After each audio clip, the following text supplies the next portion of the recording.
The mother-in-law's jubilee was shaping up to be quite the extravagant affair, a grand feast anticipated with a multitude of relatives and friends. The young wife endured the prolonged festivities until a wave of nausea overcame her, prompting her to excuse herself to the powder room. However, her return never materialized. Her mother-in-law's voice, sharp with alarm, pierced the revelry. "Where is your wife? Who's going to settle the bill?" The assembled guests exchanged bewildered glances. Her husband attempted to reach her by phone, but his calls went unanswered. The celebratory atmosphere dissolved into a tense, accusatory scene. By 2 o'clock in the morning, an incensed party stormed into the couple's apartment. "Greetings, dear listeners. It's a pleasure to welcome you to my channel. I'm about to share a captivating new story. Please enjoy." Marina had mastered the art of forcing a smile through her aching teeth barely 3 months into her marriage with Igor. It was then that his mother, Lydia Borisovna, paid an unannounced visit, which inevitably led to her staying for dinner. Subsequently, she extended her stay for breakfast, then lunch. The keys to their apartment, inexplicably, found their way into her handbag, nestled alongside her compact and an ever-growing list of grievances against her daughter-in-law, a list that seemed to be updated daily. "Marinka, why haven't you seasoned the soup?"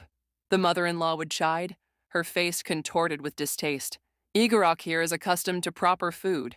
Igor, meanwhile, remained engrossed in his phone, offering no comment. Marina would add salt, plaster on a smile, and silently endure. She worked as a nurse at a local clinic, earning 38,000 units of currency. Igor held a position as a manager, specifically a wood finisher, at a construction firm, earning 45,000. They rented a modest one-bedroom apartment for 22,000 each month, a financial equation that never seemed to balance.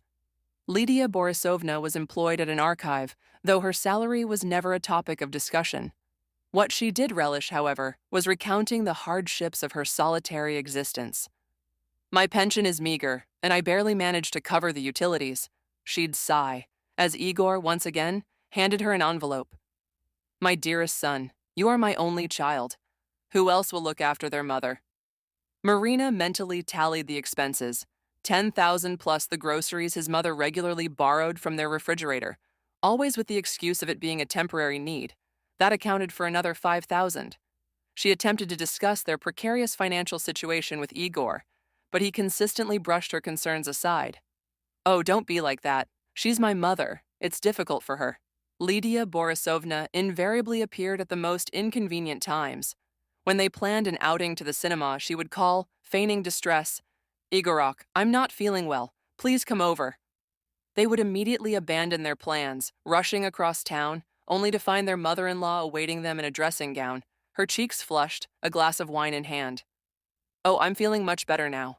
Perhaps it was just a sudden spike in blood pressure. Do sit down and have some tea." Whenever Marina attempted to prepare a special meal, her mother-in-law seemed to possess an uncanny intuition. She would arrive unannounced, let herself in with her own key, and immediately launch into criticism. "This meat is overcooked. The potatoes are underdone. You should have chosen a different cut altogether. I always prepared this dish differently," she'd declare, taking the skillet from Marina's hands. "Here, let me handle it." Igor would simply smile and say, "Mom, you're just like always," before eagerly consuming the revised dish. Marina would sit, gazing at her plate, feeling something within her slowly turning to stone. During the winter months, her mother-in-law fell ill. It wasn't a serious ailment, merely a common cold, but she amplified it into a catastrophe of cosmic proportions. For 2 weeks, Igor dutifully visited her every evening, bringing her medication and provisions. Marina suggested they go together, but Lydia Borisovna declined. "No need, dear Marinoka. You're already exhausted from work. Igorok can manage on his own." She would then add in a lowered voice, loud enough for Marina to hear, "My darling son, it's so good that you're so caring, unlike some people." March proved to be a particularly challenging month. Marina's salary was delayed and the utility bills were due. Igor, once again, had given his mother money for some urgent medications. When Marina voiced her displeasure, he erupted, "Do you want my mother to die?" "I want us to be able to live normally," she retorted. "We're barely making ends meet ourselves. She's my mother," Igor stated emphatically, and I will help her, whether you like it or not." Marina fell silent. That night, they slept on opposite sides of the bed, turned away from each other. April and May passed, and Lydia Borisovna's demands escalated. She no longer visited out of mere whim. She arrived with specific objectives. "Marinka, I need the curtains washed. Your washing machine is better." Then it would be vacuuming, or "my back is hurting," or a request to prepare lunch for several days in advance. "Igorok, tell your wife to help her mother." Marina complied, washing, ironing, cooking, and packing meals into containers. Lydia Borisovna would depart with full bags, not even offering a word of thanks. A couple of days later, she would call, "Marinoka, could you make that borscht again? It seems you oversalted it last time." One evening in June, as her mother-in-law was once again seated on their sofa, critiquing the new wallpaper. "What a dreadful color. It's like a hospital." Marina felt herself suffocating. She rose, walked out onto the balcony, closed the door behind her, and simply stood there, gripping the railing. Below, the city hummed. Lights glowed in other buildings, inhabited by other people with their own troubles. Perhaps they also have vampire mothers-in-law, she thought, a wry smile playing on her lips amidst her welling tears. Igor followed her out, placing a hand on her shoulder. "Don't worry, Mom will leave soon."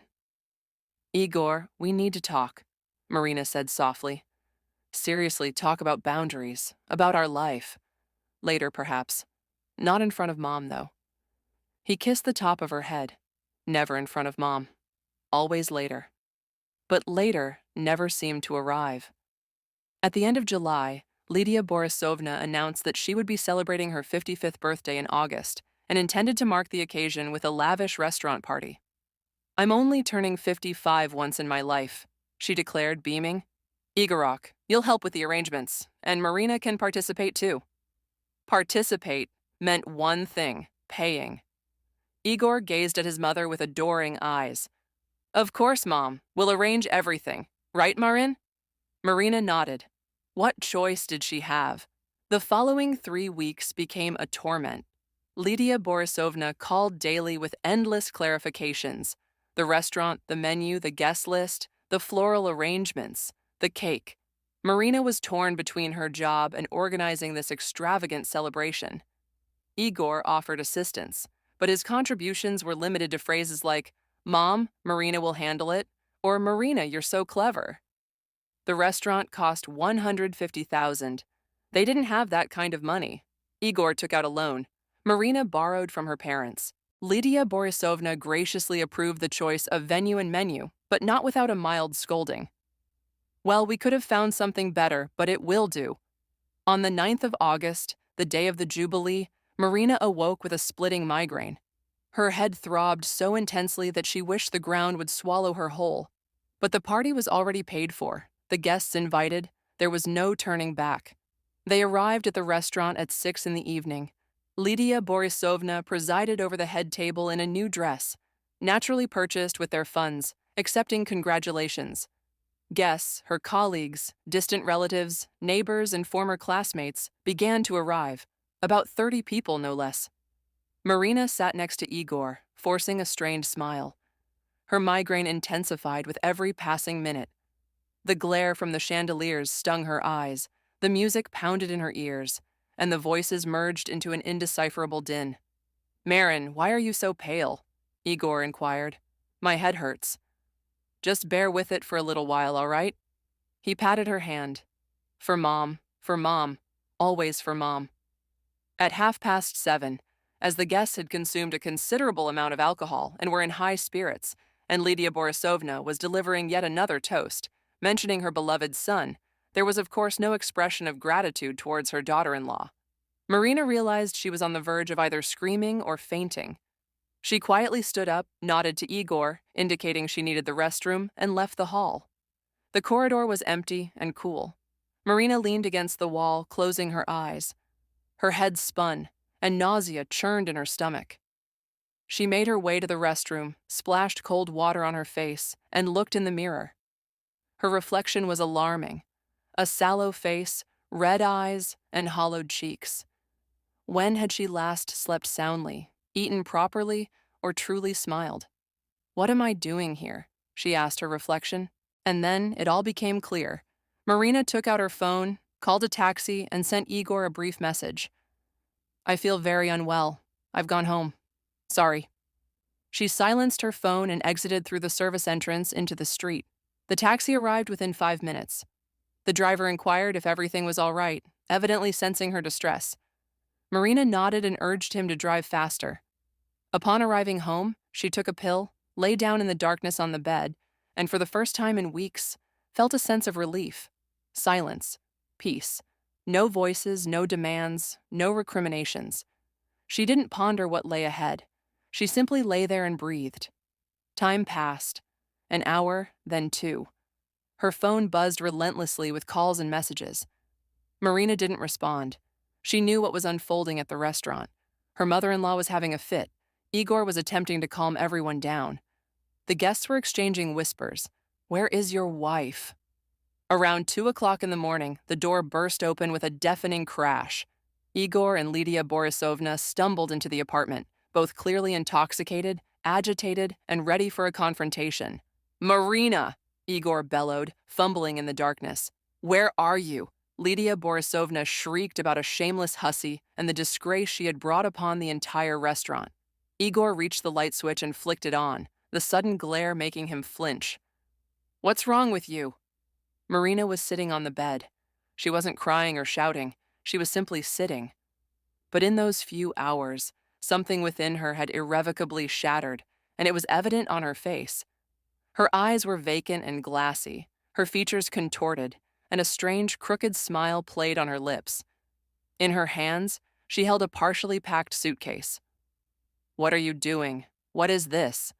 Igor stammered. Marina looked at him, then at her mother-in-law, and gave a quiet, almost soundless laugh. "I'm leaving," she said in a calm, steady voice. "That's enough.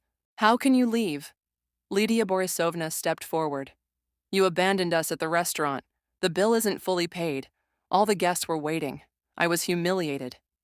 "The bill," Marina repeated. "Yes, the bill." She stood up, walked to the bedside table, retrieved a stack of papers, and handed them to Igor. "Here, I've calculated it. Over the past year, your mother cost us $212,000. That's excluding the Jubilee. With the Jubilee, it's $362,000. And that doesn't even include the gift you bought me for my birthday." Igor stared at the papers, his face paling. "Marina, what does this have to do with anything?" "It has everything to do with the fact that I won't do this anymore," she interrupted. "I won't live for someone who doesn't value me, my money, or my time. I won't smile when I'm being humiliated. I won't tolerate it." "How dare you?" Lydia Borisovna shrieked. "I am his mother." Marina turned to her. "You are a selfish woman who drains everything you can from your son, and you tried to drain me too. But enough is enough." Her mother-in-law gasped, overcome with indignation, and lunged, as if to strike or shove. Marina intercepted her hand, squeezing it tightly. "Don't," she said very softly. "Don't make things worse." There was something in her voice that made Lydia Borisovna recoil. "Igor," Marina turned to her husband. "I'm going to my parents' place. We'll get a divorce. I don't want to share the apartment, the money, anything. Just let me go, and you two can live happily ever after with your mommy." "Marine, wait." Igor's voice trembled. "We can talk about this. Find a solution." "No, it's too late." She zipped up her suitcase, grabbed her coat, and walked past both of them to the door. "Hold on," Lydia Borisovna cried. "Who's going to pay the rest of the bill at the restaurant?" Marina turned. "You, the Jubilee girl, of course," and walked out. Behind her, a storm of shouts erupted. Lydia Borisovna was sobbing. Igor was yelling something, but Marina no longer heard him. She descended the stairs, and with each step, she felt lighter. Lighter to breathe, lighter to think, lighter to live. Her parents greeted her in silence, without questions. Her mother hugged her, led her to her old room, and tucked her in, just like when she was a child. Marina fell asleep instantly, a deep, dreamless slumber. The divorce was finalized quickly. Igor offered no resistance, seemingly realizing he had nothing left to lose. Marina found a new position at a different clinic, closer to her parents' home, rented a small studio apartment, and began attending therapy to piece together the fragments of her life. One day in December, while standing in line at a supermarket, she heard a familiar voice. She turned to see Lydia Borisovna, looking aged and gaunt, wearing a faded jacket. She was rummaging through her purse, trying to scrape together enough for bread and milk. "You're short 30 rubles, the cashier said. Just a moment, just a moment." Her mother-in-law frantically emptied her pockets. Marina looked at her. There was no anger, no pity, just emptiness. She took out a bill and handed it to the cashier. "Add this from me." Lydia Borisovna's head shot up. She recognized Marina and turned ashen. "Goodbye, Marina," Marina said, turning away. Outside, the air was frosty. Snow crunched underfoot, and the scent of winter and freedom filled the air. Marina walked towards the bus stop, heading for her small, cramped, but undeniably her own home, and smiled. Her phone vibrated in her pocket. A message from Igor. "Mom is sick. I can't afford her medication. Could you possibly—" Marina deleted the message without finishing it, blocked the number, and didn't look back.